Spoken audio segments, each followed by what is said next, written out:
This is The Jason Jones Show, powered by Mudhouse Media. Now, here's Jason Jones. Aloha, everybody, and welcome to The Jason Jones Show. I am your host, Jason Jones, and I am angry. I mean, I'm really angry. This is how I sound when I'm really angry. And my friend said, you never sound angry when you're angry. You sound kind of happy. But no, I am angry. Why? The woke mob managed to mess with several things that I love in one thoughtless act of mob violence, cruelty. What are you talking about, Jason Jones? I'm talking about Gina Carano, actress, athlete. I guess today we're supposed to say actor, athlete, and probably the smartest living human being.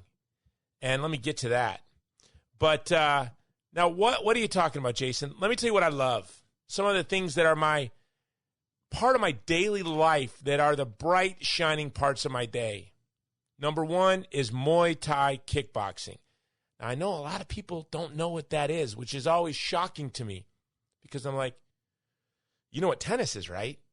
Well, Muay Thai is on the list of sports number one.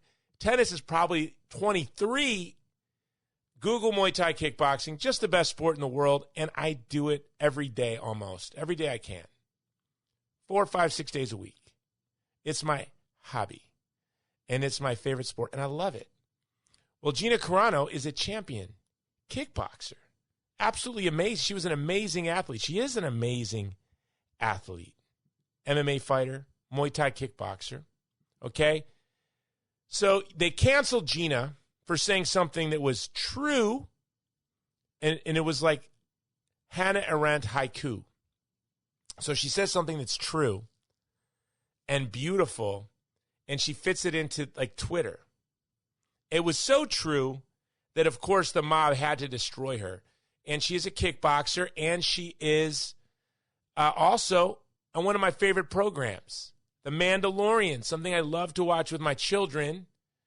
And the best director that has participated in The Mandalorian is Taika Waititi. So my loves are Taika Waititi. Mandalorian is something I like. Muay Thai. And Hannah Arendt. And you're saying, what does this have to do with Hannah? I am telling you, and I'm about to read to you the quote from Gina. This is something that Hannah Arendt would have said. And I said on this podcast, the reason I got off Twitter, I'm gone, right? For those of you who don't know, I'm not on Twitter. I said on this podcast, it dawned on me that if Hannah Arendt, the great political philosopher of the 20th century, in my mind, one of the greatest, right? Not the greatest. A German, a Jew, said very courageous things, and the mob tried to destroy her. The woke of her time tried to destroy her. And I said, but now, of course, she's universally celebrated. I said to myself, if Hannah were to tweet what she wrote for The New Yorker, they would have kicked her off of Twitter. And by the way, there's a movie I'm about to tell you to watch that'll explain all this to you if you don't know. I assume you know. Right? You listen to the Jason Jones Show. You are an admirer of Hannah Arendt, I assume. But if not, you have to watch the 2013 movie Hannah Arendt. It'll give you a great introduction to her. Or the beautiful documentary, Viva Activa. Okay? Well, now I realize they would not have kicked her off of Twitter just then, if there was Twitter then. If she were to try to tweet from her book, Eichmann in Jerusalem Today, they would kick her off Twitter. If I were still on Twitter, I would just start quoting Hannah Arendt from that book. Now, maybe I didn't structure this introduction correctly. Let me read to you what Gina Carano, the actress from The Mandalorian, who is a Muay Thai kickboxer and MMA fighter and genius, said. And then I'm going to compare it to Hannah Arendt and explain to you how they, to me, insulted Hannah, brought Taika Waititi into this, because they got Gina kicked off of The Mandalorian, where they worked together, right? This is what she said. I'm looking for my glasses because I'm blind. I can't find them, so I'm going to squint. This is what she tweeted, which is true and beautiful.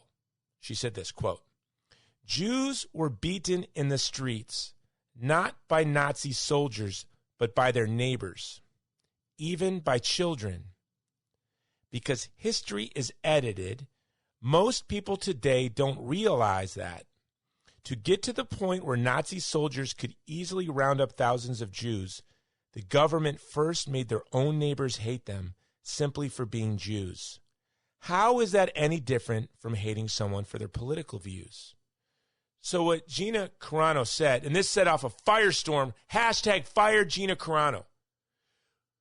What she was saying is what Hannah wrote about Eichmann, that he was an unexceptional nobody. Now, as a Christian personalist, I don't like calling anyone a nobody, metaphorically, but she was saying he was a nobody. She said he was utterly unexceptional.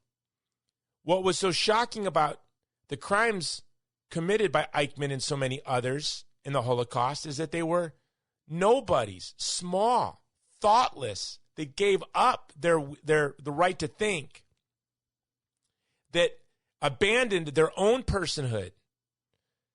She said beautifully that, as Plato and Socrates taught the West, that thought is that place in your mind where you have a conversation with yourself and you make choices. But they stopped having any kind of conversation and thoughtlessly responded. It was amazing that Gina said, even children ran out of the streets and attacked Jews. Because you have very young kids on Twitter tweeting, "Fire Gina Carano." I'm going to read it one more time, and I want you to tell me, is there any hint of anti-Semitism? All right? Here we go.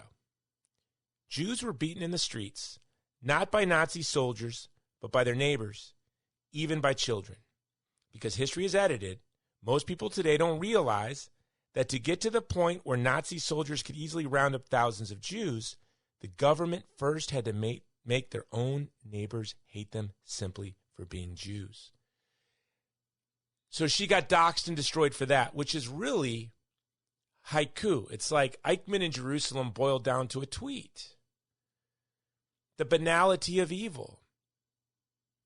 That the crimes are committed by our neighbors, hating people because they have disagreements with them on whether Jesus is the Messiah or whether minimum wage should be $22. And what she's saying is, isn't it really the height of pride and arrogance to hate somebody because of their belief on the incarnation of Jesus Christ or what minimum wage should be?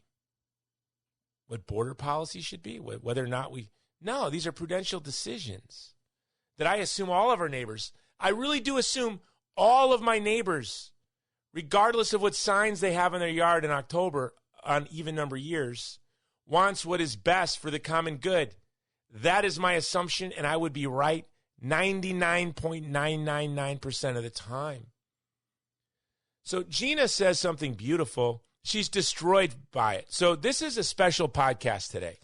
It's actually a movie. The idea behind today's show is there's an icy storm front coming in. And the whole country is about to be buried in ice and snow. And so I want you to watch movies. And what's interesting is in my list of movies you're about to hear in the show I did with Kristan Hawkins on her podcast, and we're going to put her podcast, I'm introducing her podcast on my platform. So you're going to hear Kristan interview me for her show on my show. Does that make sense? Okay. So we're going to be hearing that. And we talk about what movies activists should watch. So Kristan really wanted to talk about what movies pro-lifers should watch, and she wanted to talk about pro-life movies, and we do that. But then me, because I'm self-willed and hard-headed, I wanted to talk about the most beautiful movies that I want everyone to watch. And so we did that, too, at the end of the show. There were two movies I forgot to mention, which I'm going to mention in this introduction because they're the most important, that you need to watch tonight, okay? You need to watch tonight. So we talk about movies that everyone should watch, and you'll hear that in the interview, but I'm going to add two films to that. The first is from 2013. It's called Hannah Arendt. I think you can buy it on Amazon. It's for free on the Criterion channel with the Criterion Collection, or you can get it at your library, I'm sure. It's probably not the easiest film to find, all right? You have to watch Hannah Arendt. And again, it's about this courageous woman, one of the most courageous women of the 20th century. And I'm just going to tell you a little bit of the backstory. A little bit of gossip too, but I think the gossip's important. So Hannah Arendt was a student of Heidegger's and Karl Jasper's. And one of her classmates happened to be a young Leo Strauss who was also kind of had a crush on her. But she was having an affair as an 18-year-old with the man that the woke mob of the time said was the greatest philosopher. And I'm sure they would probably, a lot of the woke would still say this. I think he's a lunatic, but that's Heidegger, Martin Heidegger. The 18-year-old Hannah Arendt was having an affair with Martin Heidegger. Why am I telling you this? This young German girl who was Jewish, young German Jew, was having an affair with this Professor Heidegger, who was considered the new Socrates, right? The greatest thinker since sliced bread, the guy. And he was married, da-da-da. Well, what does Heidegger do in 1933? You know, he joins the Nazi Party. He doesn't want to drink hemlock. He's no Socrates at all. He conforms to the spirit of the age. He kneels before the altars of the gods of the city. He burns incense all day long to idols because he's a coward. You know, to be a great thinker, you have to be courageous. So who was really maybe the new Socrates in that classroom with Leo Strauss and Heidegger? It was Hannah Arendt, because she never, ever pushed the hemlock away. Give me the hemlock. She drank it. Okay, so listen, what do I mean by that? So this young girl, her professor, the most respected thinker in the world at the time, joins the Nazi Party. She's Jewish. The Nazis hunt her. She gets caught by the Gestapo, gets away, sent to a concentration camp, escapes, makes it to Paris, then gets to the United States. Okay, she's a brilliant thinker. She has to go through all of this. Imagine 1933 to 1945. She escapes, but she's weathering this horrible storm now for what is it? 13 years, right? Now she's in the United States. She's becoming a renowned writer and thinker. Then the Eichmann trial, the Eichmann trial takes place, and they hold it in Jerusalem. And she goes to the New Yorker and she says, "I want to write about this." She writes about it. Eichmann in Jerusalem, and it becomes extremely controversial, right? Very controversial. She is accused of being a self-hating Jew. All sorts of horrible things are said about her, because what did she say? She said what Gina Carano said. Eichmann was a nobody. He was incredibly unexceptional. He just wanted to please his employers.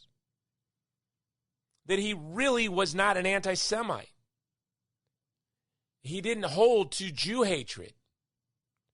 He had friends that were Jews, helped early in his life by family members who were Jewish in his career. He was thoughtless. She said that truth is too important to forget. And she said, I'm not forgiving him. This is not absolution. But it's important to know that nobodies can commit incredible crimes. That's what Gina Carano said. It was the nobodies running around, beating their neighbors, turning their backs when their homes were raided, pointing out the home where they suspected Jews were being hidden. The banality of evil. So the fact that the mob has turned on Gina Carano, to me, for saying something so simple and true, is going to be a turning point in the history of this country. I think the battle is on. We will win. They are pushing all the beautiful people. And I'm not talking about conservative, left, right, Christians, evangelicals, Protestants, Muslims. No. They're pushing all of the beautiful people into one side of them, right? If you're beautiful, if you're kind, if you're thoughtful, if you're gentle, if you're not willing to shun and dox and destroy, get over there. You're done. You're canceled. Pretty soon, they will have canceled every thoughtful, creative, beautiful person in the world.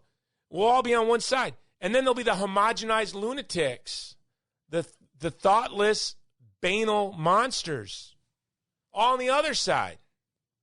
Now, by the way, all of us can be swept away by enthusiasms.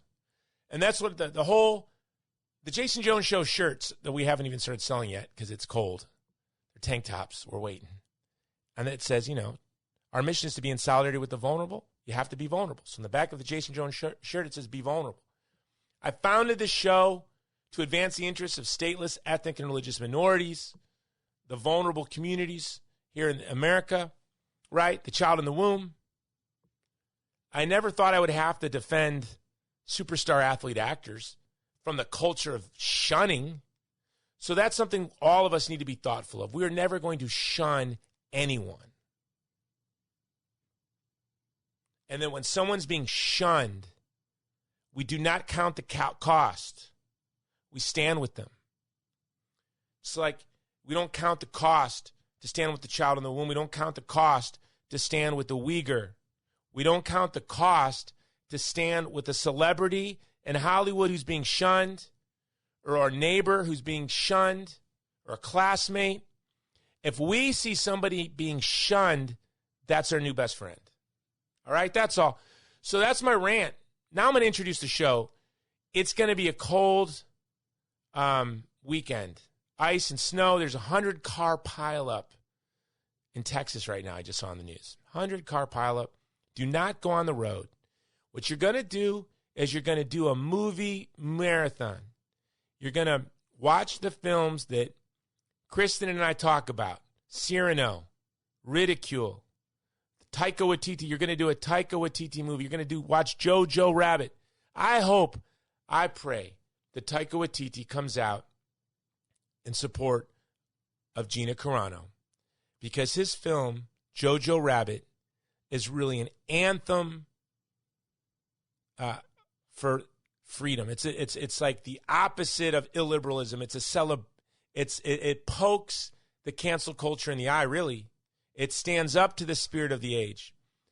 If there's one movie I would have everyone in the world watch, it would be Jojo Rabbit. Watch Hannah Arendt. Watch Viva Activa. But before you do all that, you have to listen to Kristan Hawkins interviewing me for her podcast. And then she gave me the audio, and I put it here. All right? So that's the whole point. I hope this made sense, because I just came from doing Muay Thai.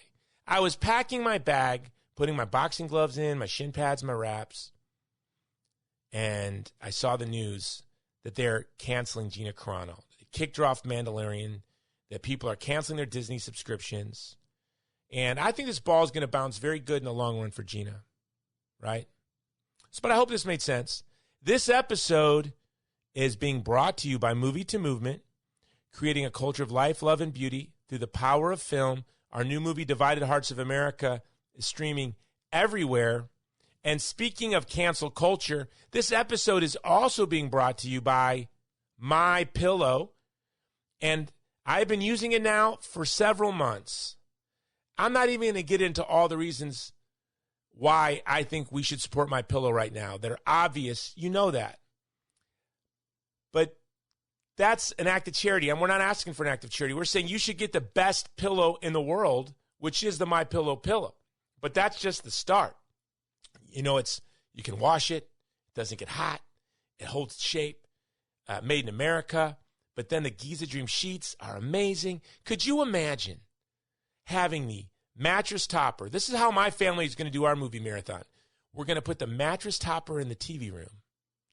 We're going to have our Giza Dream sheets and our My Pillows piled up. The kids will be drinking cocoa. We'll be drinking hot coffee. And we'll be watching beautiful movies together. I think we're going to watch Paul the Apostle. And we're going to watch Beckett, because it corresponds with what they're doing with homeschooling. And we may watch Jojo Rabbit again. My kids love Jojo Rabbit. It's tough, but it's for the whole family. Imagine being able to do that. You can do that. You just have to go to mypillow.com, use the code Jones, And you get deep, deep discounts, and it supports the show. It lets them know I'm working for them. You get deep discounts.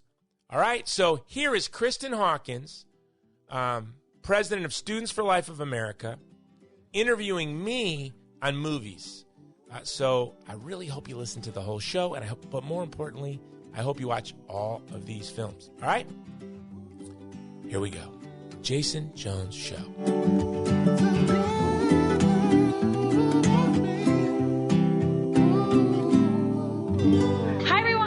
Hawkins, welcome to this new episode of the Explicitly Pro-Life podcast. As you know, we are in season 3, having difficult conversations. And we've been having a lot of conversations this season, and we'll continue to do so. But today I wanted to do something a little different. I wanted to talk to you about pro-life movies, because I have found that movies are a great way to have a difficult conversation with someone, because you can outsource that difficult conversation by referring them to a movie or watching a movie with them. So joining me on this podcast is the resident expert in all things pro-life movies, Jason Jones, the founder of Movie Movement. Thanks, Jason, for coming on. Aloha, and thank you for having me on. Well, if you all saw Jason, saw or watched us in the previous season, we did a kind of a big episode on can you be pro-life and vote for pro-abortion candidates. That was a pretty intense episode. So if you got mad at Jason or I during the episode, I'm sure this one won't make you angry. How about that? It might. I'll try to do my best to make someone upset with some of my movie selections. All right. So we're going to talk about the top pro-life movies and the top pro-abortion movies that you need to watch that will stir up conversations, help you have hard conversations. And then we're going to give you some homework. Jason actually has homework for us about movies that we as pro-life activists need to watch. And he's going to tell us why. And he started telling me about all of these things the other day. And I was like, we need to do a podcast on them. If you all don't know Jason, you should check out Movie to Movement, movieToMovement.com. He's the producer of Crescendo, the new film Divided Hearts of America, the preeminent pro-life movie, the first big pro-life movie to ever hit the mainstream media, which was Bella. He's won all sorts of movie awards as a humanitarian. He's used film to promote the plight of the most vulnerable. So he's awesome. You should follow him on social media.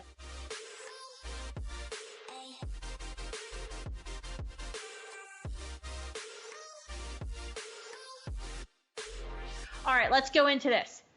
Best pro-life films to watch. So let's go through what would you recommend be the regimen of pro-life film watching for like a Students for Life club, or just like a new pro-lifer who wants to really watch every pro-life film? Well, that question is, why do we watch films, or why do we tell stories and listen to stories? And I think it's to inspire empathy. Especially those of us who are in the pro-life movement or when we're students. I can tell you, when I was a college student, my big blind spot was my lack of empathy. I knew my abortion story. I knew abortion was a sore subject with me, but I assumed that I did never assume that the other people around me had abortions. And so I could maybe not be as thoughtful as I should have been with my use of words. So I would say when we're looking for movies for us as activists, it's not to inspire us to choose life, but maybe to give us empathy for young women who are in these crisis pregnancies.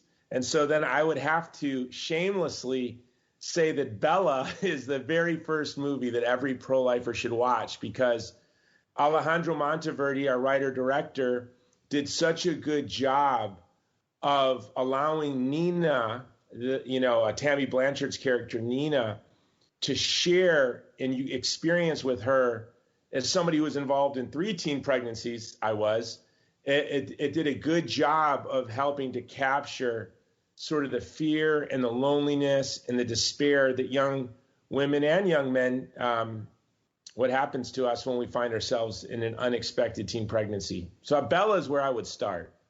Yeah, I think Bella is an excellent movie, and also broaches, adoption in a way that I think is very thoughtful. So Bella for sure. What would be, and you where can you watch Bella? I guess. Well, Bella's pretty much everywhere. It's on Amazon. It's on Netflix. It's on Hulu. It's on, it rotates on and off of Netflix. It's always available on Amazon. And another great place, you laughed at me when I said this to us the other day. One of my favorite places to go for movies is, what did I say and you laughed? Do you remember? I don't know. Oh, the library. Library. Yeah, okay, because I was like, I don't even know where my library is, but yes. So okay. I am usually, it's me and other homeless people. It's, people don't use libraries anymore other than for shelter. But I love our local libraries. I spend a lot of time in them and write in them. Also, you can find movies that you can't even order on Amazon. Like one of the movies I'm going to recommend, you would have to buy on Amazon. It's $50 and you can't download it. But I guarantee you you can get it from your local library. So libraries are a great place to go. But because I make money off of Bella, I would hope that you actually purchase it on Amazon or wherever you buy it. Shameless plug, not so shameless. Yeah. All right. So I think Bella's a great movie. I think it's a great movie for you as a pro-life activist to kind of really put yourself in her shoes and what goes on in that moment of crisis. But I think it's also a great movie for pro-choice friends. To witness that and to see the decision-making process. Second movie, I would say, would be Amazing Grace. I really love that story, the story of William Wilberforce. I would have never, it's in my list of movies that every activist should watch, so I wouldn't have given it for a yes, but to me, Amazing Grace is something all activists should watch. Yeah, I mean, I think it's, how can you, I mean, as a pro-lifer, when you watch the film, and obviously they're not talking about abortion at all, but when you're watching this film, the entire time you're thinking about our struggle here in the United States to end legal abortion. And the same arguments that were made and the same tactical discussions that we've had in the pro-life movement, and you kind of see them being living out in the life of William Wilberforce. I think that it's an amazing film. It will inspire you as a pro-lifer to keep going. I know that's one of the questions that we often get at Students for Life is, how do you avoid burnout? How do you keep your motivation high despite all the setbacks that we face? And I think it's just having this unrelentless drive and this grittiness to just keep moving forward. And I think when you think of that, you can think of William Wilberforce and his life and the sacrifices that he made. All right, what's your next? Can I tell you something else what I liked about that film? Yeah. You remember when he sort of, God told him his mission was to end slavery, and he was young and he was rolling around in the grass and he was giddy. I know my purpose in life. And his friend thought he was nuts. But then we see how quickly he ages and how long and hard the struggle was. And I think that's something that people in the young people in the pro-life movement need to understand. When I saw that movie now, I think 20 years ago, almost, even then, and I was 20 or 15, 16 years younger than I am now, I felt like I was in the movement forever. I'd been out of college for a decade. And I remembered how, as a young activist, how enthusiastic I was.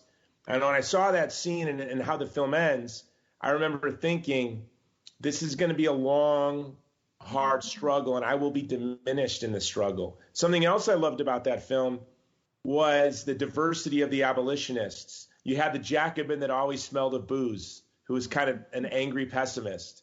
You had William Wilberforce, who not only wanted to end slavery, the slave trade, but he wanted to reform morals and manners. So you had one guy that smelled like whiskey and he was a womanizing Jacobin, and on the other hand, you had this diverse coalition. The pro-life movement, and really in large part thanks to you, Students for Life, and your generation, there was a time where I, as a young atheist, was the diversity in the pro-life movement. Like, bring that atheist kid. I'm a Catholic now, but then bring the atheist kid up. Blonde hair, blue-eyed atheist, that was our diversity.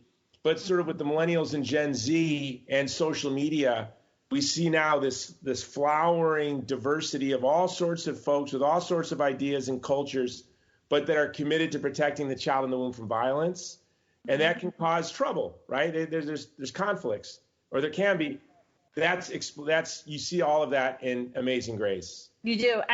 You're talking about how he started this battle as a young man, and the joy that he had. I think you see that all the time at the pro-life march in Washington, D.C., and you always see this joy of young pro-lifers who are there rallying for this morose, anniversary, that the day we recognize and remember the 16 million that we've lost, yet you have these joyful, smiling faces because so many know that this is their calling, this is their mission in life. And there's a great William Wilberforce quote we always put at the top of our Students for Life newsletters. If you don't get our newsletter, you can just sign up on our website. But it's, we are too young to realize that certain things are impossible, so we will do them anyway. That's I think my favorite lines. I love it. Yeah. That pretty much sums us up. All right. So we have Bella, Amazing Grace. What would be your next kind of pro-life film, pro-life movie folks should watch, should recommend to friends to watch? Can I give you a double feature? Okay, give me a double feature. By the way, with Amazing Grace, I think you should also watch Spike Lee's Malcolm X. Because, Malcolm X's father was murdered by the Klan, cut in half across the trolley track. And sort of Malcolm X, believe it or not, Malcolm X and William Wilberforce have very similar journeys, heroes' journeys. So I think they're two good films to watch. By the way, both of them were pro-life. Malcolm X and William Wilberforce were both pro-life. So my next double feature, I think that you should do that as a double feature. And then my next double feature would be a Diablo Cody marathon. You should watch Juno and then Young Adult. And those two films together are beautiful. And so many of Diablo Cody's films touch on abortion. But when you watch Young Adult, after you watch Juno, I think Diablo as a writer is telling us a lot, and about her own experiences. I think she's very revealing. I won't say what I think she reveals, but you can watch them yourself. But I would say Juno and Young Adult. What do you say about that? I think that's very good. I mean, I think Juno was on my list of like the unintentional pro-life movie. It was this mainstream movie and it kind of got everywhere. It was everywhere. You could get it at Blockbuster. I'm aging myself, I know. You saw it at the movie theater, but then it had this incredible pro-life message to it. And I think it was great. And I know you had some like backstory and behind the scenes that you can't really talk about. Well, I can say, no, not about this film, but I can say this about Diablo. She's from my neighborhood where I grew up. And, she wrote a book called Candy Girl about her working in the sex industry as a writer also for radio stations in Minneapolis. And she had changed her name to Diablo. She wrote in that book, Candy Girl. I think that was the title. It's been 20 years since I read it. But it's sort of about how she kind of wanted to suffer. So I read into it that Juno is her story. Juno is very much like her in personality-wise.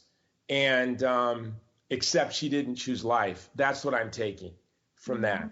And when you watch Young Adult, it seems to be the second half of that story.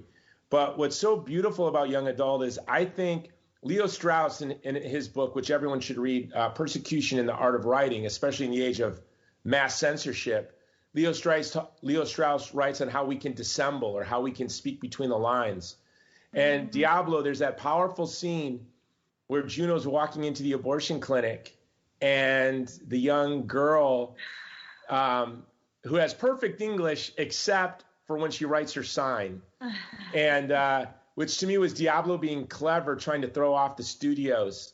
But she said to Juno, "Don't you know your baby has fingernails?" And Juno stops and says, "Fingernails? Huh."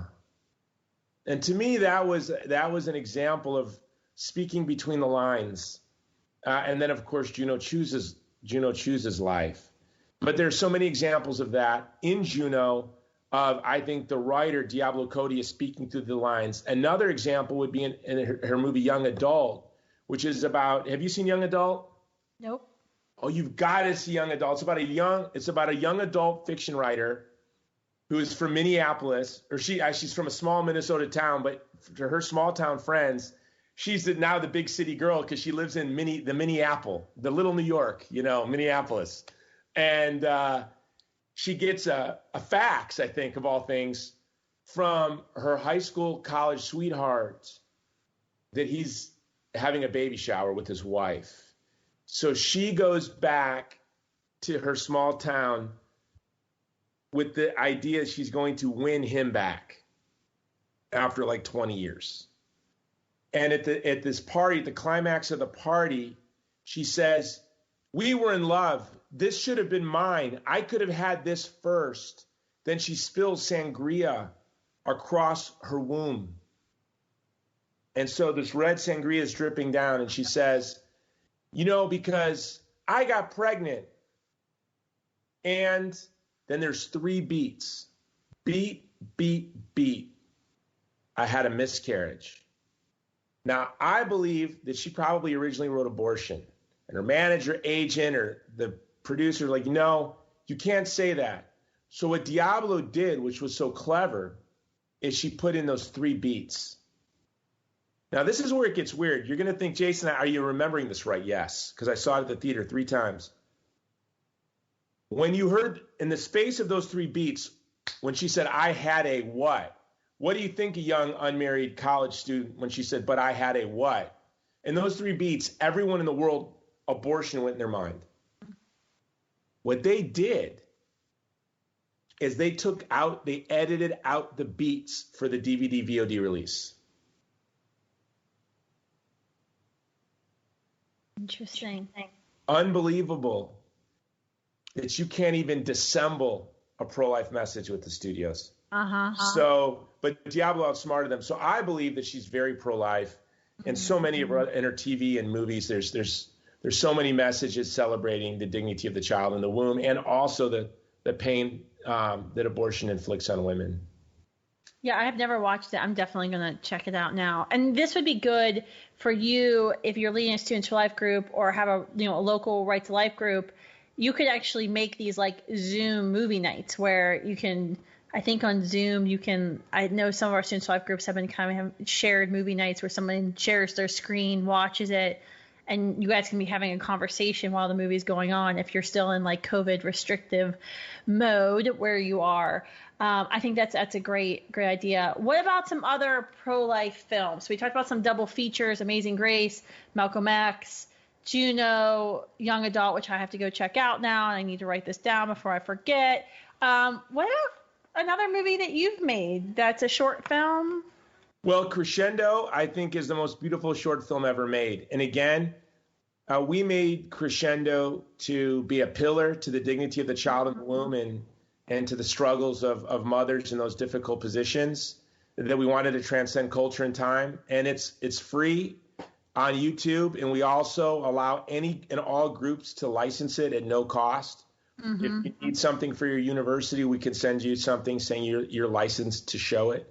But we've made it available to the public. Sometimes, I've famously said I don't believe in pro-life apologetics, right? Because that film is pro-life apologetics. Well, it's storytelling, right? But a lot of folks who are into pro-life apologetics will say, hey, they criticize the film Crescendo, and they'll say, what you're saying is Beethoven's, is valuable because he's Beethoven. That's not what we're saying, obviously, right? We're just telling a story that happens to be true to show that when we're in difficult situations, which all crisis pregnancies seem to be, but then in retrospect, really they're not. I mean, I can say that as somebody who I had a son at 18 and a daughter at 19, as a high school dropout, working night shifts and was an infantryman and doing all I had to do. In retrospect, it wasn't hard. It seemed hard to a pampered, decadent world. It's just life, and I'm grateful for it all. But what we wanted to show is, Beethoven's mother actually was going through severe hardship. And she was in an abusive situation with a very bad man as her husband. But she came through and she chose life. And of course, the most beautiful thing about her choice isn't the music of Beethoven. It's that creature made in the image of God that's Beethoven. But that's why we make movies, to inspire empathy, to tell stories, to lead people to the truth. I was obsessed with logic and argument and debate until I saw a movie, which we'll get to, as a college student that changed my whole life. It changed how I wanted to do what I felt called to do. I went from being a logic TA to wanting to be involved in media because of a French film I saw in 1996, which we'll get to. But that's the goal of Crescendo. And that's something you guys use it. And if you want DVDs, email me. I'll give you as many free DVDs as you need. They're there for you. That's awesome. I love Crescendo because it answers that hard question that you often get as a pro-life activist. And I think it's something that if you're going to have a movie night on that, especially if you're doing it in person or Zoom, invite every pro-choice friend you have to join and watch, and then have a real discussion about the film. And it's only 15 minutes. It's a short film, but it's a high quality. My struggle within the pro-life movement is I get sent books, videos, music, flags, all kinds of things that are like pro-life. And then I'm so critical about, the quality that we're putting out to make sure that every time we make a film that we say it's pro-life, it is the top, the highest quality that a film can be had right at this moment, because I think it gets judged extra than any other film. So I think Crescendo is a great film. That's a great film, especially to invite somebody who's on the fence to watch and listen and have a conversation with, especially since it's so short. It's beautiful. Movies about the abortion industry. How do you feel about Gosnell and Unplanned, the Abby Johnson story? I mean, Gosnell, I think, was on Netflix. Something similar like that. Unplanned was in movie theaters for a short amount of time. What do you think about these films? I feel like they're kind of like the acting. It's kind of like Lifetime movie. It kind of feels like a Lifetime movie, I feel like. You know who was the CNN reporter in Gosnell, right? I know. I was invited to be an extra too. You always use that. Like, you're an extra in Gosnell. I was invited. I was just too lazy to go to Oklahoma. Well, but you're saying that I was like a Lifetime extra. I think I was like a big movie extra. I feel like I was like a Jurassic Park extra. I feel I did my job. You did your job very well. And I thought the movie was great. In fact, at the end of Gosnell, you see Students for Life banner. And because the makers of Gosnell wanted to recognize, because Students for Life was there during the hearing, during the trial, and we were there protesting in Philadelphia. So I was very grateful that they included us in that. But I think these are really important movies because they really get into like just the true violence of the abortion industry, what really goes on. How do you feel about these movies, in terms of having a conversation, sparking a conversation with someone in your life who might be pro-life? Do you think not pro-life? Do you think that these would be effective movies to watch with them, or to show them or refer them to? Yeah, I mean, let me say this about both Gosnell and Unplanned. They were, when we judge a lot of times, we watch a lot of low budget films, right? I just did a Kung Fu marathon with my wife, watching all these Jackie Chan movies over a couple of months. We watched every Jackie Chan film. But we judge our own films harshly when they have a lower budget. But we have to understand, and I'll say this about Gosnell and Unplanned, brilliant filmmaking. Mm-hmm. When you look at what the budget they had, oh yeah, I mean, startlingly beautiful, great storytelling, wonderful direction and acting. Gosnell, I was the CNN reporter. You see me half the movie because I'm right behind Gosnell. I'm like this extra that's hogging. I'm like, what's her name? Phoebe in Friends, where she's an extra. Remember that? Where she's an extra. She's in every scene. But as I was sitting there watching the court trial, I really did forget that I was on a movie set.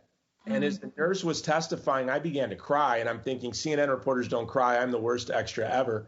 So Gosnell is very powerful. Mm-hmm. Let's say this about Unplanned. I actually was in the running to produce on Abby's story.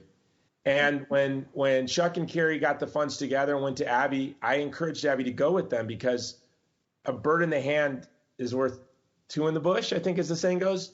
Sure, whatever. I still don't get it. I said, I'd go with them. But I knew in my mind, I'm like, I would do a better job. But no, I wouldn't have. What they did, I would have never had the courage to do as someone who's been in the movement for so long. They showed an abortion. They showed two abortions. Mm-hmm. And I would have never done that. I would have never had the courage to do that. And it was such the right decision, especially the chemical abortion. That is the most powerful scene. And Chuck and Carrie, the producers of Unplanned, actually have given Students for Life the rights to that scene. where we've been showing it on campuses. We made it into like a short clip that we put on Facebook. It got like millions of views. We put no money behind it, just put it on Facebook one weekend this April, actually. Tens of millions of views. That scene of the chemical abortion, especially as we go in, as we're, just starting off 2021, chemical abortion is going to be the battleground of the pro-life movement, because the abortion industry, this is what they want. They want to close down the brick and mortars. They're too expensive. There's protesters. They have to pay to dispose of the bodies. Chemical abortion is the way for them to go. That's how they're going to make the most money. And they're conning women into believing that chemical abortions are somehow easier, gentler. In fact, they're extremely painful. They're lonely. They can take weeks to end the life of the child. 5 to 15% of those abortions don't actually even end up discarding the human being. So the woman still has to go through a surgical abortion. She can I could go on and on of just about chemical abortion. In fact, I think I have a whole podcast episode just about chemical abortion. But that scene of Unplanned, I remember they called me because they asked me, should we take this out of the movie before it goes to the movie theater? Because when they were screening it to all the donor types, they had people pass out at the screenings because it's so gory. And I was like, please, whatever you do, do not cut that scene out. Because for me and for what we do at Students for Life, that's the most powerful scene in the movie, that chemical abortion scene. Yeah, and it is. I think what makes it so powerful for us is because of what we do. So many people tell us about their chemical abortion stories, and it perfectly synced with what I heard so many of my friends tell me they went through. And so Abby is our friend. So as I was watching that, I was just broke down because my friend went through that. So many of my friends went through that. And they all thought that was just them. And they're always told, oh, that's strange. That's not usual. No, that's normal. That's really what happens. And yeah, I think Unplanned and Gosnell, yes, everyone needs to watch both those films and share them as much as possible. And for student clubs, you really can do now. There have been so many pro-life films. And I don't like that term pro-life. I say I'm not a pro-life filmmaker. I try to make films that tell the truth about the beauty of the human person and to inspire solidarity with the vulnerable. I'm not making commercials, but I want to tell stories that reveal the truth about the human person. And both Gosnell and Unplanned do that in such a powerful way. And they're brilliant. It's brilliant filmmaking as well. Yeah, and I would encourage you, just when you're talking, it reminded me, we actually at Students for Life just released a 70-page digital book you can download for free. It's thisischemicalabortion.com. Because this summer during the COVID shutdowns, we started going into pregnancy center chat rooms, having conversations. We've saved several babies, dozens of babies, just by our own team going into pregnancy center chat rooms, having conversations. But what we unintentionally found were women who had undergone chemical abortions are going to these pregnancy chat rooms and fully giving up details about the horrific nature of their abortion, specifically the chemical abortion. So not even in the movement. They're saying, don't do it. These are women who probably might even still call themselves pro-choice, but talk about the horrific nature of their chemical abortion. And they're going to these chat rooms to tell other women, don't be fooled, don't do this. And we collected all of these stories just unintentionally. We stumbled upon all of these stories this summer in a book, and we're distributing to members of Congress. But you can get it. I would totally encourage you. It's totally free. Thisischemicalabortion.com. Okay, more movies. Let's talk more about the kind of in the Juno, young adult, those unintentional mainstream movies that have a really significant message, a strong talking point for the pro-life movement. I mean, we TV, there's lots of examples. I think you remarked earlier before we started filming, South Park is a pro-life organization. South Park is my favorite pro-life organization. After Students for Life of America, Jason. Yeah, South Park is my second favorite. So one movie that I think about, and I think I actually own this on DVD, is Knocked Up. That movie where, it's an unplanned pregnancy, it's a one-night stand. there's a conversation between the men about some mismortion. They wouldn't even say the word abortion in the movie, and if he should have a mismortion. It's a beautiful. I think it's a pretty good movie of the chaos that would and does ensue after a one night stand results in the creation of a new human life, and understandably. Any thoughts on Knocked Up? Look, when I speak, I start naming. I always tell people Hollywood is anti-abortion. I'm not saying it's pro-life, but the stories they tell are anti-abortion, and I'll start naming them. And I ask people who raise their hand. I'll name all the movies. And I say Knocked Up last. And like one person will kind of do this, and I'll be like, go to confession. But look, Knocked Up is a wild movie. It is. Don't tell your parents I'm telling you to go see it. Watch it's fine. It's to save the babies. It's for a good cause. Watch it when it's on Lifetime. If you're in college, I don't know. But Knocked Up, my kids, I won't let them watch it till they're 27. But I think it's the best. It is amazing. It's got such a sense of life, such a joy of life. Well, it deals with the struggles. Again, I see a little dissembling. I think that the writer was pro-life. I mean, they wouldn't say the word, smashmortion. And you have a woman who gets her dream job, who gets knocked up by the world's biggest loser, who is a pothead, unemployed, but he has big dreams. He wants to be a tabloid pornography website developer. He wants to take basically, videos of celebrities that are leaked and put them all in one place. So the world's biggest loser, and this woman with everything to lose gets pregnant from this guy. On a one-night stand, she's willing to sacrifice her career for that life. It's such a powerful film. It's funny, and again, it has it's not heavy. It's a roller coaster, but it has a beautiful sense of life. You're right. Absolutely. I like it, and it's funny, and it made me laugh several times. So that always is a good thing. All right. So you mentioned a couple other movies, Waitress, Sarah's Key. What are these movies? Yeah, Waitress, Sarah's Key is amazing. So let's do Waitress. Waitress, it's really a sorrowful story. The writer, who's also acts in it, she got pregnant, and she couldn't bring herself to have an abortion. She felt like a bad feminist because she couldn't have an abortion. She felt like a bad mother because she didn't want to have a baby. And she wrote this script to sort of grapple with that. Sadly, after the movie came out, a few weeks after, I think it was at Toronto, she was murdered in Central Park. Yeah. So this movie was really just a beautiful gift to her child, her daughter's in the movie, with Kerry Russell, who's also in August Rush. So August Rush and Waitress, maybe it would be a good double feature watch together. But what I love about the film is, and you can YouTube her singing, there's this beautiful song she sings while she makes her pies. Baby, don't you cry, baby, don't be blue. Mama's making a pie with a heart in the middle, something like that. And every time she's making these pies, because she makes these wonderful pies, and she's pregnant by a husband who is kind of cruel and abusive, and she ends up having an affair in the middle of her pregnancy. But she's making these pies, and she's singing this song every time she makes a pie. But when she talks, she tells people she doesn't want this kid. She tells everyone she doesn't want this kid. But when she makes her pies, she sings the song, baby, don't you cry, baby, don't be blue. Mama's making a pie with a heart in the middle. Well, one of the most powerful scenes in Hollywood history is when her baby is born, she sings this song to her baby.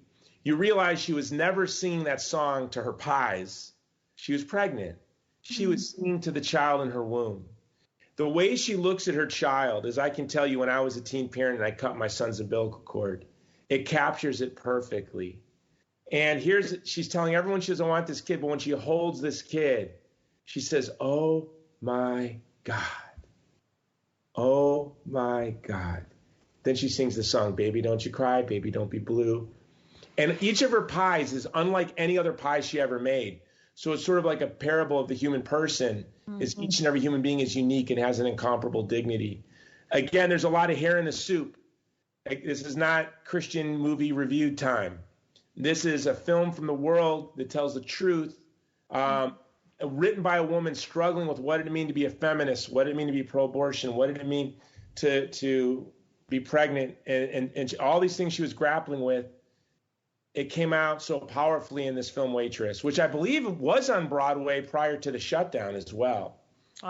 Sarah's Key is another film that sort of connects the culture of death that we're battling today, the culture of abortion, to the Holocaust.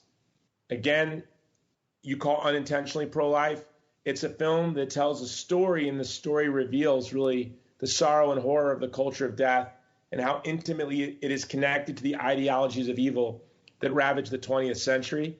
Sarah's Key is the type of film you're going to want to watch one night alone. And then it might lead into the films I have, which I wish every activist would watch.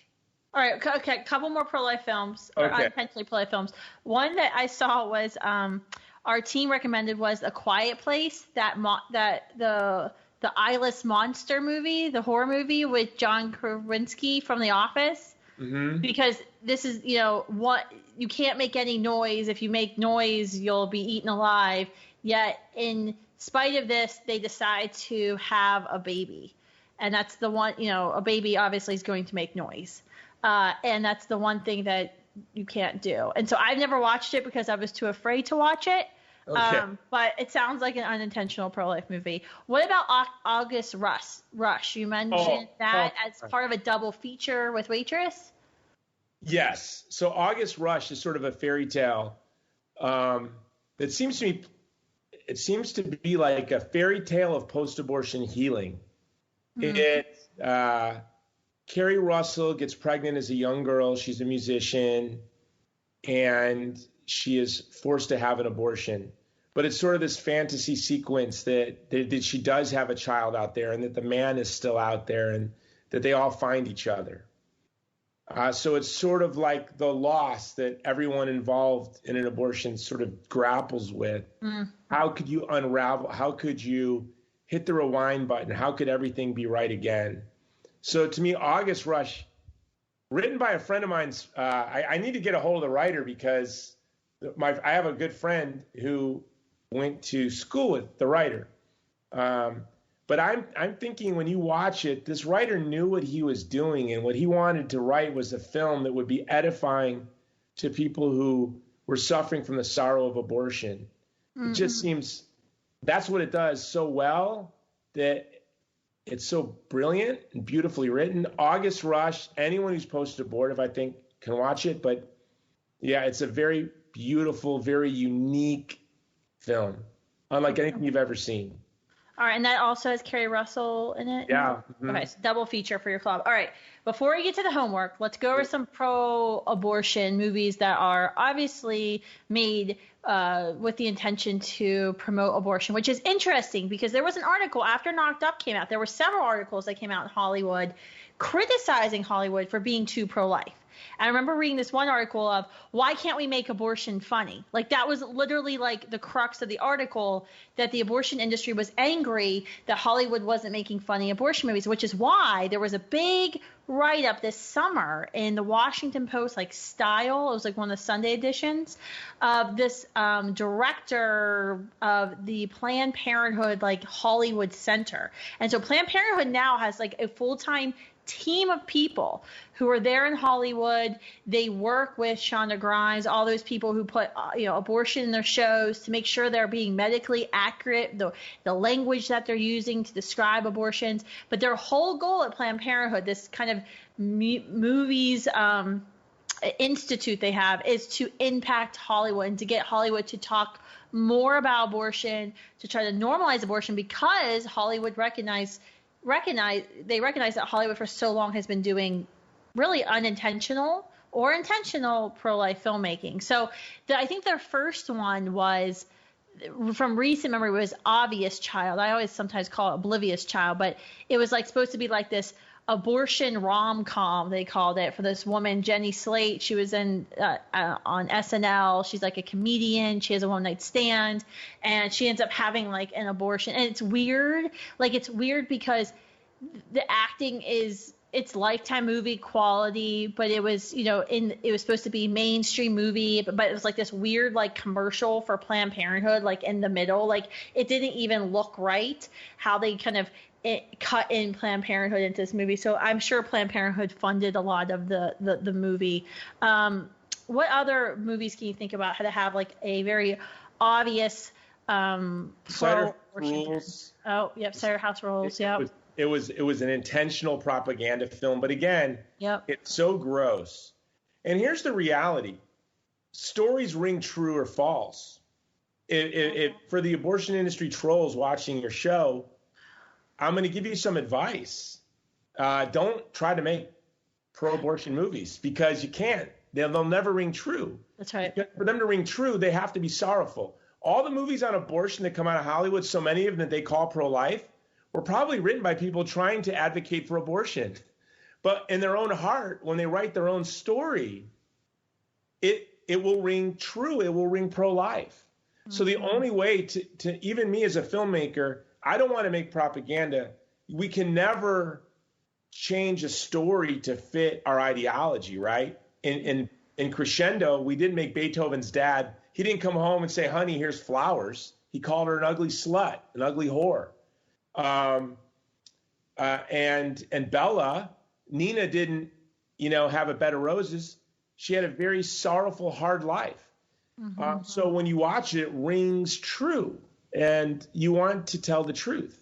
Even when you're writing a story fiction, when you're doing narrative fiction, you want to reveal truth. There's no way you could do that. Maybe you make a film like Precious, where you just show someone in a really hard place, suffering abuse, suffering all sorts of hardship. But even then, I think the abortion would be just perceived as another abuse, another injustice on the woman suffering. So I just don't think they can do it. It's when they try. Even in Fast Times at Ridgemont High, you're probably too young for that. Have you ever seen Fast Times at Ridgemont High? I am too young for that. Have you heard of it? Yes, I have. It's in the Smithsonian. I'm not that young. It's a Gen X classic. Mm-hmm. But when the young woman gets an abortion, Fast Times at Ridgemont High comes across as a pro-life movie.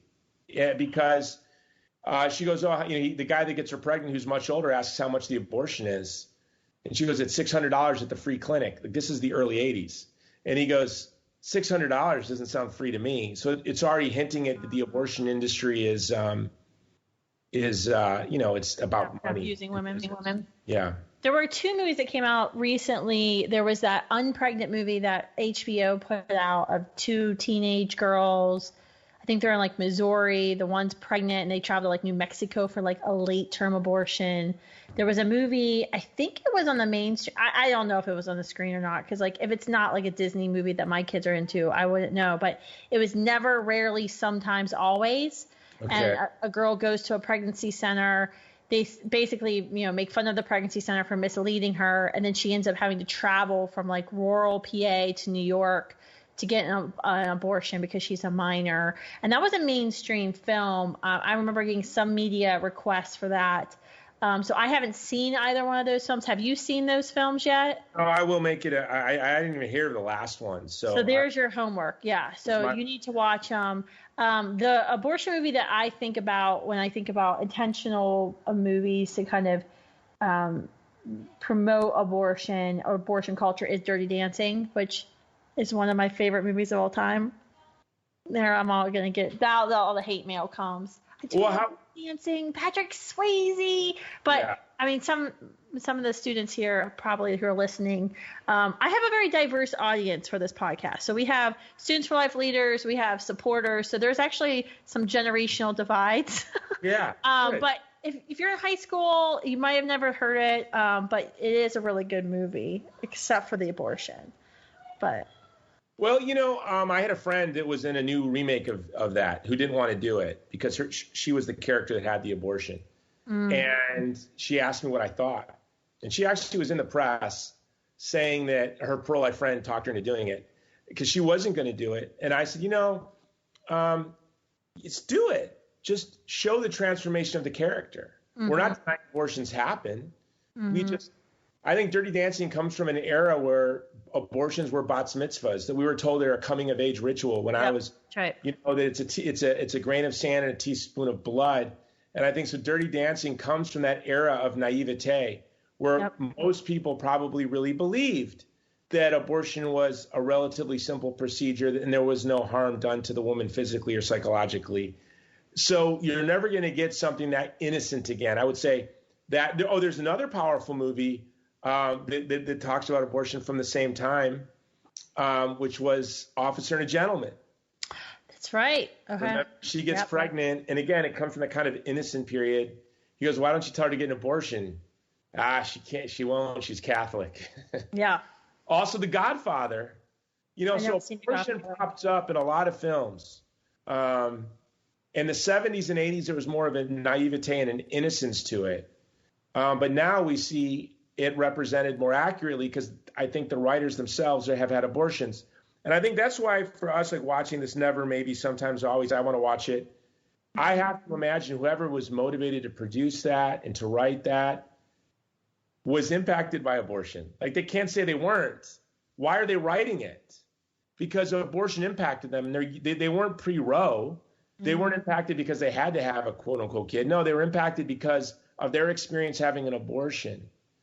And so much I say in the pro-life movement, it's really a battle in this country. The battle is between those of us who have had abortions against those of us who've had abortions. That's so much of the leadership in both of the movements. That's true. I want to know what they're feeling and what they're thinking. I want to understand how they've been impacted by their abortion. Mm-hmm. That's absolutely true. And I think that's why you see sometimes, and we see this in the pro-life movement, those who've had abortions, that's how when we're teaching students how to recognize post-abortion syndrome, because those who come out and scream at you and spit at you and curse at you, or if you're ever at the Supreme Court with us for a Supreme Court hearing or nomination of a pro-life Supreme Court justice, the Women's March, you will see that. And it's post-abortion syndrome of this feeling of anybody saying anything negative against abortion is an attack on me, and I can't stand any divergent opinions about what I chose to do with my child, and why I chose abortion. All right, so let's go. We got a few minutes left. Give us your homework for us. I didn't want you to shortchange me for the homework. Okay. I know you've been dying for this, so let's go to your homework. I wanted to do this just to tell you to watch these movies. Right. Okay, so I'm going to name all 6. Okay. And then I'm going to name 3 producer directors to study. Okay. So here are the 6. Number 1 is Ridicule. Ridicule, it's a French film from, I think, 1996. You can only get it at the library. You're going to have to spend $50, or you can ask me, I'll lend you mine, but you better give it back. Number 2 is Amazing Grace. Number 3 is Cyrano, the Gerard Depardieu Cyrano from the early 90s. Spell that, please, because I don't know how to spell it. And I'm going to come back to them. I just want to make sure we get them all out. All right. Cyrano is Cyrano. Okay, I would have never spelled it that way. Glad you did that. Here's the poster. See the poster? Got it. And look, there's the Ridicule poster. That's how serious I am. That's how much these movies influence me. That's not just for the show. They're always up there. Okay. Then Bella. We talked about Bella. Number 5, Jojo Rabbit. You must watch Jojo Rabbit. And then number 6 is A Hidden Life. Now, when you watch A Hidden Life by Terrence Malick, it's going to be a double feature. I want you to watch A Hidden Life first, then I want you to watch Casablanca, because they're actually the same movie, just 2 different styles of filmmaking. And for those of you who have seen both, you're thinking I'm crazy. Watch them again, and you're going to see I'm a genius, okay? Now, the three filmmakers I want you to study are Taika Waititi. You must watch every film by Taika Waititi, all right? Not just Thor Ragnarok. Boy, you got to watch Boy, okay? You have to watch Hunt for the Wilder People, but you got to watch Jojo Rabbit first. Number 2 is Terrence Malick. The reason I want you to watch Taika Waititi, by the way, in all of his films, is because he's Maori and he's Jewish, and he has this brilliant sense of life. He has a great use of humor in a very Polynesian way. When you watch his movies, there's it's whimsical and gentle in a way that is Polynesian humor. Terrence Malick, it's his sense of the transcendent, of God being transcendent and the role of the human person in creation. All of his films. To the Wonder, beautiful film, and Tree of Life. So you should watch all of Terrence Malick's films. And then the third is Mel Gibson. You should study Mel Gibson's films from Gallipoli all the way to Hacksaw Ridge. What you're going to see in all of his films, Gallipoli, The Passion, Braveheart, The Patriot, Hacksaw Ridge, is that violence is repulsive. What I love about Mel Gibson's films is they say his films are so violent. No. Apocalypto, his films aren't violent, any more or less violent than a James Bond movie. Mm-hmm. But he doesn't make violence attractive. As pro-life activists, we're repulsed by violence to the innocent, violence to the vulnerable, violence to the human person. Nobody does a better job of showing that violence is not attractive, violence is ugly, than Mel Gibson. Okay, so now I got my list out. How much time do we have to go through these movies? You have 10 minutes. Okay, let's do Ridicule first. All right, Ridicule. It's French. Is there subtitles? There are subtitles. Okay. And I saw this when I was in college, I think my senior year. I was the type of student, I founded the Pro-Life Student Union, and we didn't have all the great resources you have today.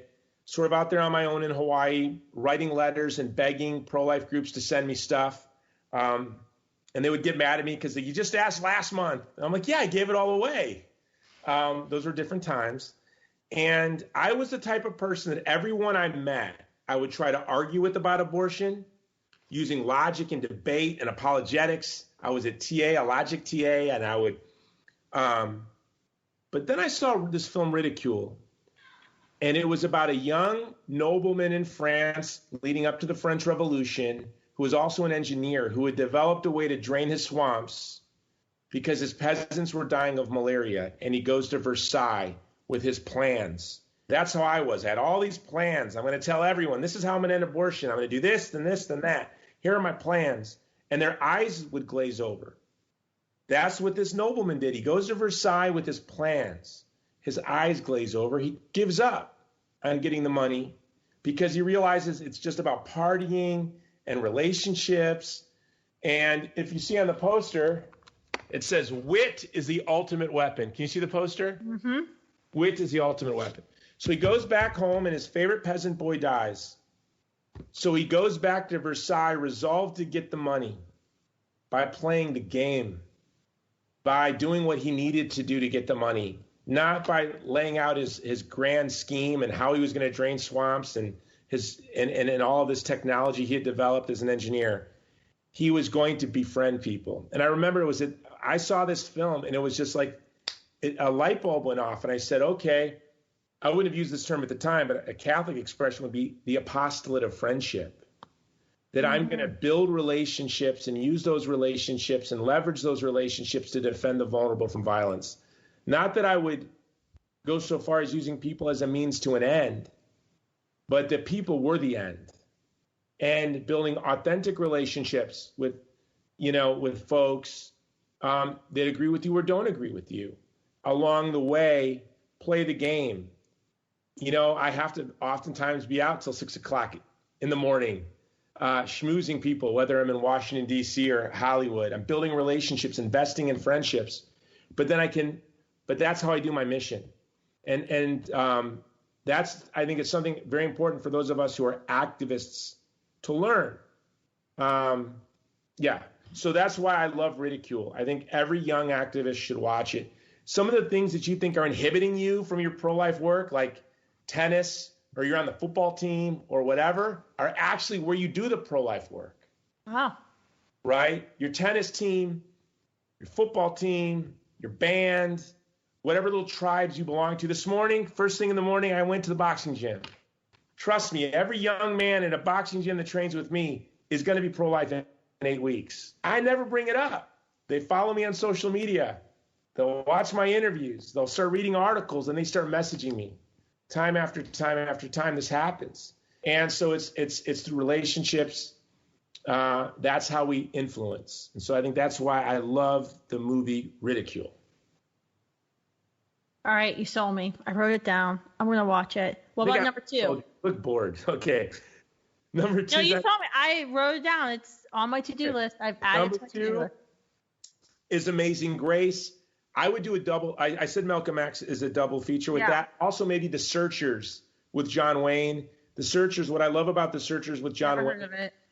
It's John Wayne and this young man are off to rescue a woman who'd been kidnapped by the Comanche, and the journey takes a lot longer than they would expect, but they don't quit.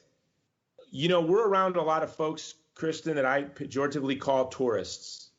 They show up, they make a lot of noise, they act like they own the place, they tell everyone what to do, and they leave. Then they spend the rest of their life saying that they could have ended abortion, but we're knuckleheads. No, it's not that easy, right? It's a lifetime of work and fortitude. And so you get that from The Searchers, and you get that from Amazing Grace as well. So do a 3-movie, Amazing Grace, Malcolm X, and The Searchers. Okay, number 3 What's the one I can't pronounce? What's behind you? Oh, Ridicule? No, the other one behind you. Cyrano. That movie right there, guys. Come on. Look at there. There's Cyrano de Bergerac. It's a play. Maybe many of you have read the play, but don't watch the American or English versions of the play, and or Anglos. We don't get Cyrano. You have to watch a French film, and I would say watch the Gerard Depardieu version. What I love about Cyrano is it's really one of the greatest love stories ever told. And you may watch it and go, why is Jason making us watch this? But it goes back to what William Wilberforce said, that we're too young to know. What is it? We're too young to know it can't be done. Yeah. We're too young to know what's impossible to do. Cyrano says when he's fighting death, which is what we're fighting, death says to him, don't you know it's useless to fight me? And Cyrano says, better, far better that the odds be totally in vain. Man fights for far more than the mere hope of winning. And that's right. What I like about Cyrano for young people, for students, is it gives you a sense of life. What's interesting is I discovered him in 8th grade, the play. The movie came out later. So many people that I love and respect in film or in politics, I find out they also had sort of a devotion to the play, Cyrano. So it's just a spiritedness, a sense of life, courage, joy. And, you know, another thing is that we're surrounded by people that are conforming to the spirit of the age. Yeah. And as we follow the ridicule method, those of you who are young and seek to gain influence and positions of influence, whether in politics or film or whatever your vocation is, if you seek to do that, you will do that. But the closer you get to your goals, the more the sort of mimetic desire to conform becomes very powerful. And Cyrano is like a rejection of conformity to the norms of society, because you're conforming yourself to something transcendent. In a way, he's like a secular saint. He's the guy with the big nose. Don't watch Roxanne. Watch Cyrano. Okay, watch it. All right, and then what's the other one I didn't know? Hidden Life, I know because that's new. Casablanca, I've never watched it, but everyone I think generally knows about that. What about this Jojo the Rabbit? What the heck is that? Jojo Rabbit. You've got to watch Jojo Rabbit today. Okay. All right. You have to watch. I'm just not as cool as you. Let's just be very clear. Boy. Okay, so Jojo Rabbit, can I tell you what it's about? And then you're going to go, I've been watching Buffy the Vampire Slayer reruns, so this is where I'm at. By the way, didn't Diablo write for them? I think Diablo Cody wrote for Buffy.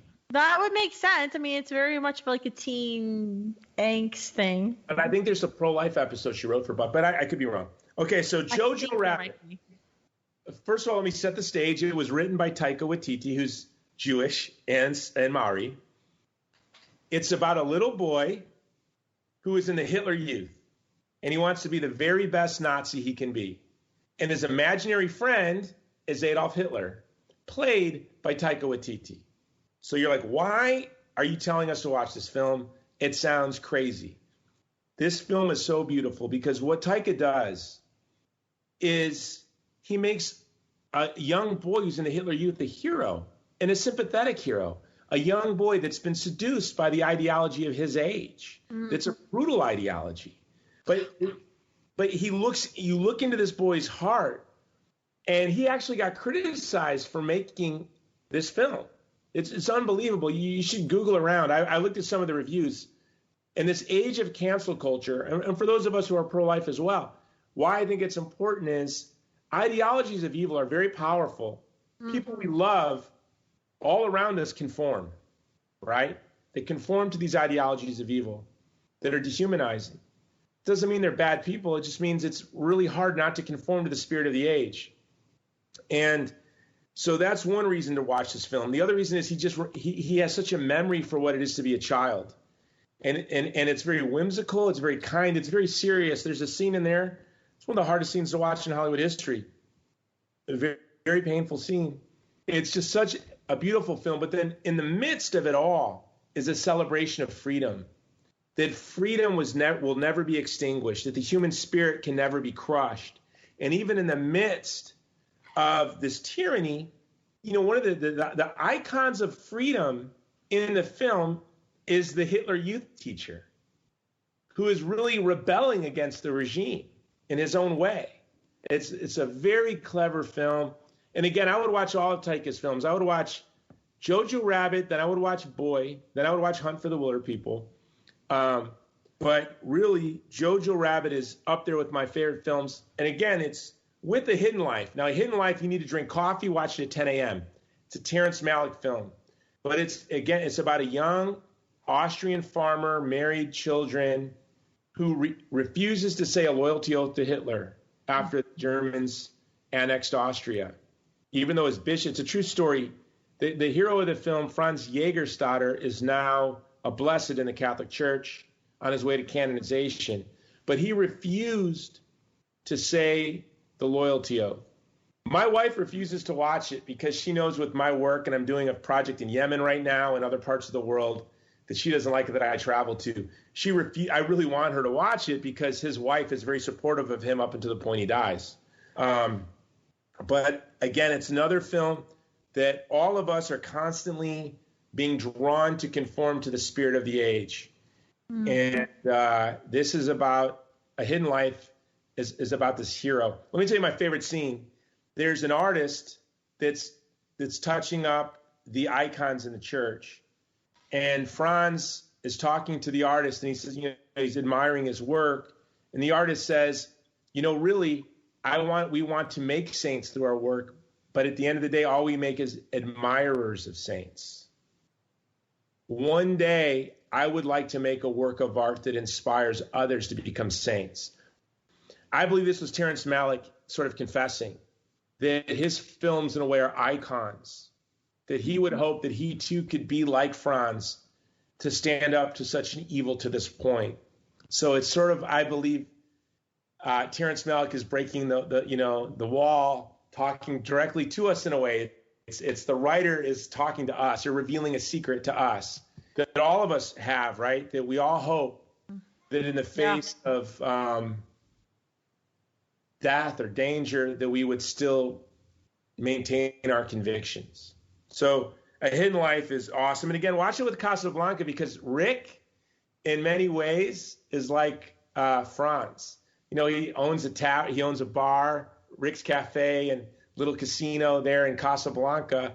So you're saying, what does Rick have to do with Franz? Well, there were two men standing up to a horrible ideology and refusing to conform. So to me, Casablanca is actually so much more, it's a popular film where Terrence Malick's films, they're not everyone's cup of tea, although he's my favorite director. All right, so now I know what I'm doing the next 2-3 weekends is watching all of these films. I've been Googling them as you've been talking.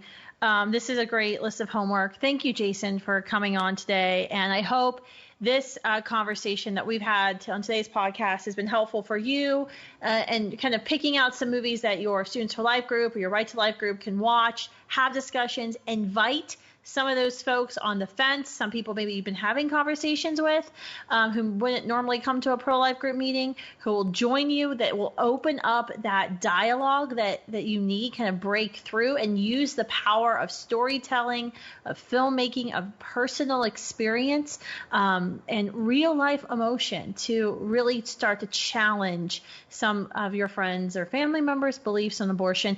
And we also have our own homework for us for how to feed ourselves and for us to continue on in this work and not to be tourists, but to be here for the long haul, and to truly be that pro-life generation and to live out and fulfill our life's calling to end abortion in a lifetime. So, Jason, thanks for joining today. How can everyone follow what you're doing at Movie to Movement, the movies that you're doing, your podcast? Where can everyone get in touch with you?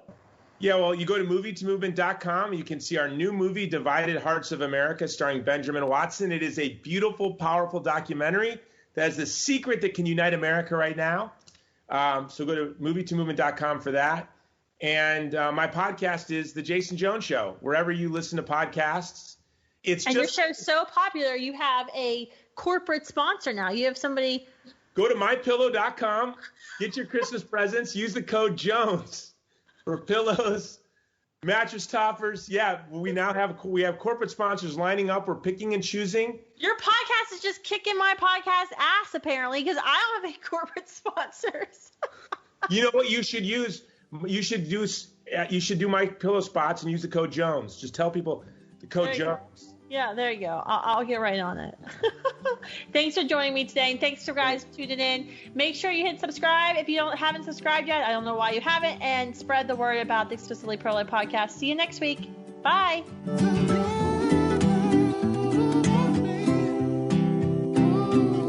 All right, everybody. I hope you liked it. I hope you watch these films. Email me at jason@movie2movement.com. jason@movie2movement.com, and let me know what you think of these films. I hope that I inspire some people to watch some of these films. Ridicule, Cyrano, Jojo Rabbit, Hannah Arendt. Tell me about your Taika Waititi marathon. I want to hear all about it. My introduction was rambling and bizarre, so I'm going to give you a short and to the point end of the show. This episode is being brought to you by Movie to Movement, promoting a culture of life, love, and beauty through the power of film, and the Vulnerable People Project, standing in solidarity with the most vulnerable people in the world.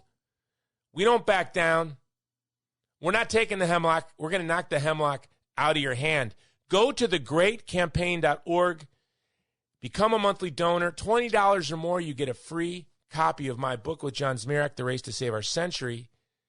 And when you do become a monthly donor, you know you are standing shoulder to shoulder with the most vulnerable people in the world. And we fight the culture of shunning. Also, you got to get those pillows. So go to mypillow.com, use the code Jones, and you get deep discounts on your pillows, your sheets, the Giza Dream sheets, the mattress topper, which is the top of all the products.